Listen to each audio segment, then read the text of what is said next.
What's good guys, another day, another video. So today pag-uusapan natin ang bagong class sa Rohan 2. So tara, samahan nyo ko guys.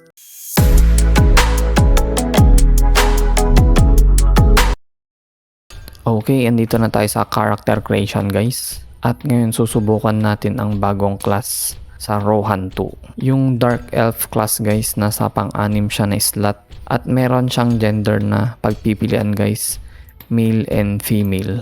Ang Dark Elf guys is focus siya sa wisdom and intelligence. So meron siyang dalawang job guys na available, Warlock and Wizard. Uunahin muna natin itong Warlock. Okay, ito na yung Warlock guys. Warlocks are excellent at debuffing enemies. They specialize in protecting party members with debuff like stun and root.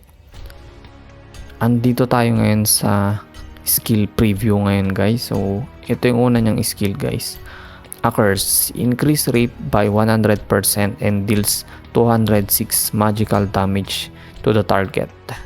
Ang ganda ng effects guys. Reaper. Second skill, rise root, throws a chain sight at up to 3 times in front, dealing 182% magical damage and has a 20% chance to bind them for 2 seconds. So AOE ito guys, long range and AOE skill.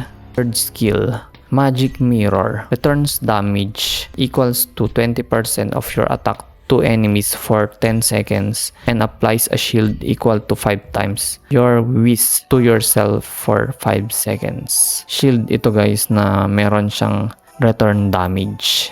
Itong third skill. Next, itong wizard naman natin guys. Wizards cast AOE skills and revive skill buff that expand the attack area, allow for quick and easy hunting.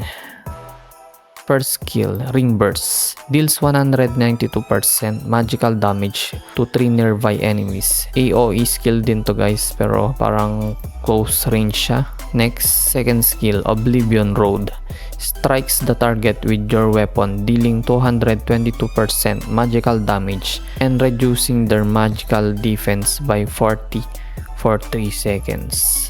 Next, Falling Hex, deals 218% magical damage to 5 enemies around the target and reduces their magical penetration resistance by 10% for 5 seconds. Ganun din guys, AOE skill din siya, pero long range naman ito guys. Okay, gagawa na tayo ng character natin guys. Female ang napili ko. Customize lang tayo ng konti. Mili tayo ng hair na babagay sa kanya. Okay. Face. Gusto ko sanang yellow, no? Meron bang yellow dito yung eyes? Okay, create tayo. Gagawa na tayo ng character guys. Dark Elf.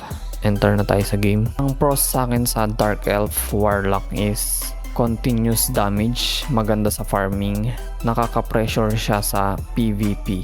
Then yung Dark Elf Wizard naman, ang pros para sa akin, high burst damage, fast leveling. Yung cons, hindi ko pa alam kasi hindi ko pa siya nasusubukan.